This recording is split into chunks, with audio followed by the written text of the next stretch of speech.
Salut tout le monde, je m'appelle James et j'ai 17 ans. Mon histoire va te montrer qu'il faut faire attention à ceux qui t'attirent. Parce que celle qui t'attire peut te révéler être une sociopathe qui tentera de ruiner ta vie. Mais reprenons du début. Mon histoire commence par une envie innocente de gagner de l'argent. J'avais 15 ans et je voulais être bénévole pour un festival d'art avec mes copains pendant les vacances d'été.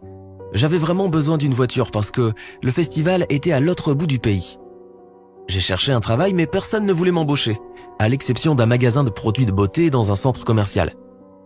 Ça ne m'attirait pas plus que ça mais je n'avais pas le choix, donc j'ai accepté. Je travaillais avec 2 filles qui m'ont appris comment maquiller les clientes et comment me maquiller moi. J'ai commencé à adopter certaines de leurs idées au travail pour m'amuser. J'adorais l'œil de chat, je ressemblais à un pirate sexy, et les filles aimaient bien. Bref, un soir j'étais très en retard pour un dîner de famille. C'était l'anniversaire de ma mère et on avait réservé dans un restaurant chic. Je suis arrivé avec des fleurs et je me suis excusé. La première chose que mon père m'a dite était « Qu'est-ce que tu as sur le visage ?» J'ai réalisé que j'avais oublié d'enlever mes paillettes aux yeux. Mon père m'a immédiatement envoyé aux toilettes pour me nettoyer. Quand je suis revenu à table, mes parents avaient une discussion musclée sur les droits LGBT.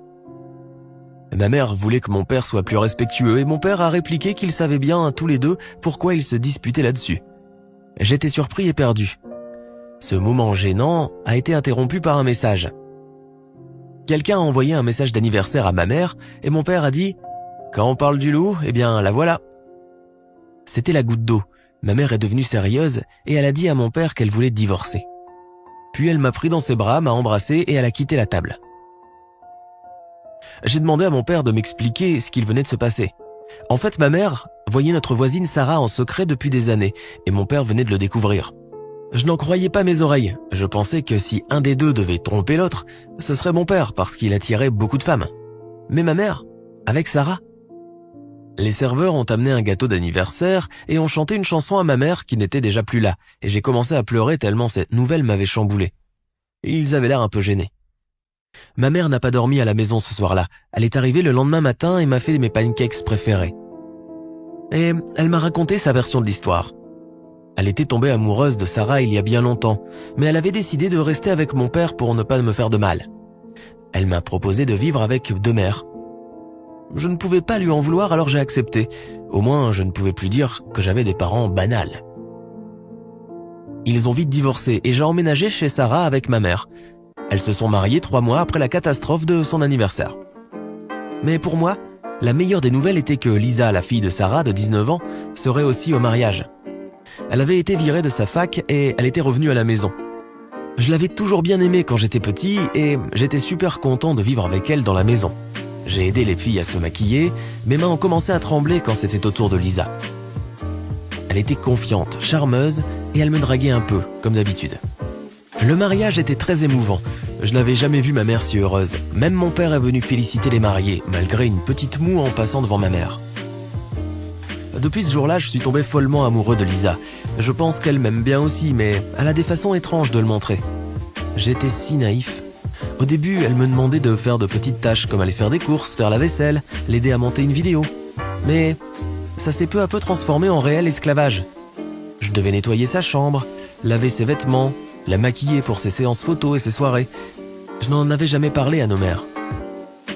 Elle voulait devenir mannequin ou influenceuse et elle n'arrivait pas à trouver de travail payé, alors elle m'empruntait souvent de l'argent dans mes économies en vue d'une voiture. Sans jamais me rembourser. Je sais, c'est ridicule. Mais une petite part de moi espérait qu'elle n'était qu'une fille blessée et malheureuse qui attendait qu'on la comprenne et qu'on l'aime. Et j'ai essayé de gagner sa confiance. Une fois où Lisa était sortie faire la fête, je suis allé dans sa chambre pour poser ses vêtements repassés sur une étagère. Et j'ai remarqué un journal caché au milieu d'autres vêtements. J'ai un peu hésité, et puis j'ai pris le journal pour le lire. Et j'ai bien fait. Non seulement elle ne m'aimait pas, mais en plus elle m'appelait sa servante. Visiblement elle traînait avec des tonnes de garçons, mais la partie la plus intéressante était sur son histoire secrète avec quelqu'un qu'elle appelait Mr. X. Elle décrivait toutes ses compétences intimes, mais il était impossible de savoir de qui elle parlait. Une phrase m'a particulièrement choqué. Ma servante et mon idiote de mère n'imaginent même pas. J'étais dévasté à la lecture de son journal, mais je voulais connaître la vérité. Un soir, j'ai vu que Lisa allait sortir pour un rendez-vous, et je l'ai suivie discrètement. Mais elle est allée à l'endroit auquel je m'attendais le moins, la maison de mon père. J'ai vu à travers le rideau que mon père la laissait entrer et lui servait un verre de vin. Je voulais disparaître avant de voir quelque chose que je n'oublierai jamais. Mais ensuite, cette phrase du journal m'est revenue à l'esprit. J'ai changé d'avis, il fallait immédiatement que je parle à mon père. Il a mis un peu de temps à venir m'ouvrir. Quand il est enfin arrivé, je suis entré, je me suis assis sur le canapé et je lui ai demandé de ne pas cacher Lisa. Il a rougi et il est devenu très nerveux. Mais Lisa s'était déjà enfuie par la porte de derrière. Mon père m'a demandé de ne rien dire à mes mères. Mais elle devait savoir. Et puis mon père m'a fait une offre que je ne pouvais pas refuser. Il a paniqué et il m'a proposé d'acheter une voiture. Je n'avais toujours pas assez pour m'en acheter une vu que Lisa m'avait presque tout volé. Et mes vacances commençaient dans 2 semaines. J'ai accepté. Le lendemain, une voiture rutilante m'attendait devant la porte. Et Lisa a fait semblant de ne rien savoir de notre accord. J'étais content d'éviter les problèmes de famille. Je suis parti pendant 2 mois et j'ai adoré mon activité de bénévole au festival. En plus, j'y ai rencontré Marie, ma première copine. Mais quand je suis rentré à la maison, Lisa était enceinte, à son 5e mois. Ma mère et Sarah ne savaient pas qui était le père parce que Lisa ne voulait pas en parler. J'ai appelé mon père, mais il m'a dit qu'il ne savait pas non plus qui était le père. J'ai essayé de retrouver le journal de Lisa, mais elle avait dû mieux le cacher. La rentrée est arrivée et ma mère me demandait parfois de m'occuper de Lisa après l'école. Mais je ne voulais plus être sa servante. Je préférais passer autant de temps que possible avec Marie. Mais au bout d'un moment, Marie a cassé avec moi sans aucune explication. J'étais bouleversé. 4 mois plus tard, Lisa a accouché d'un beau petit garçon qu'elle a appelé Zach. Les grands-mères avaient l'air encore plus heureuses que Lisa. Elles avaient préparé une magnifique chambre pour le bébé et s'occupaient tout le temps de lui, pendant que Lisa se reposait ou recommençait à faire la fête.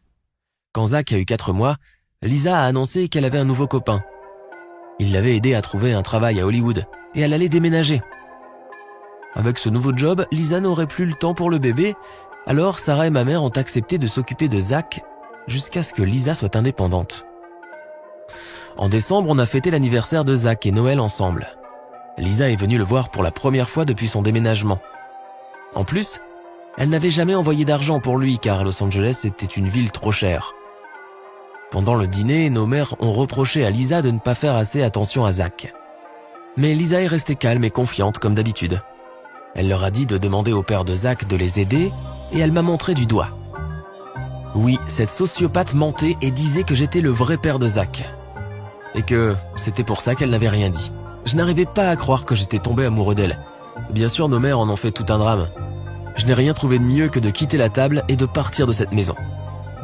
J'ai passé le reste de la soirée chez mon père. On a beaucoup parlé. Je lui ai parlé de mes doutes sur le père du bébé. Les photos de Zach et de mon père petit étaient presque les mêmes. J'étais sûr que mon neveu était aussi mon frère. Mon père avait l'air embêté en voyant les photos. Il allait forcément devoir avouer. Quand Lisa est repartie pour Los Angeles, on est allés tous les deux chez Sarah. Mon père leur a raconté son histoire avec Lisa pour qu'elle sache que je n'avais rien à voir dans cette histoire. Ma mère était furieuse, mais Sarah l'a calmée et s'est excusée pour le comportement de sa fille. Après avoir crié, pleuré et s'être accusés l'un l'autre pendant longtemps, mes parents ont décidé d'agir comme des adultes et de faire un test de paternité, qui a confirmé que mon père était le père de Zach. Et puis, cette étrange famille a vécu heureuse. Quand on a appris la vérité, ma mère a dit à mon père « Merci de m'offrir un autre fils magnifique ». Sarah et ma mère continuent de s'occuper du bébé, et mon père envoie de l'argent et vient voir Zach les week-ends. Tout le monde adore le garçon, sauf sa mère qui n'a jamais plus voulu nous répondre, même quand Sarah lui a envoyé les copies du test ADN. Par ailleurs, Marie a commencé à me reparler, et j'ai appris pourquoi elle s'était séparée de moi. Lisa n'avait pas aimé que je sorte avec Marie, alors elle était venue prendre un selfie dans ma chambre avec moi pendant que je dormais. On avait l'air d'un beau couple endormi. Je me souviens que ce jour-là, Lisa n'arrêtait pas de traîner dans mes jambes, mais je n'y avais pas prêté attention. Mais en fait, Lisa avait envoyé la photo à Marie avec le message « Je suis sa vraie copine, qui es-tu Marie ?» Elle avait cru qu'elle n'était rien pour moi, et elle a cassé. Aujourd'hui, j'essaye de réparer notre relation, et je me suis promis de ne plus jamais faire confiance à une sociopathe, même si elle est plutôt mignonne.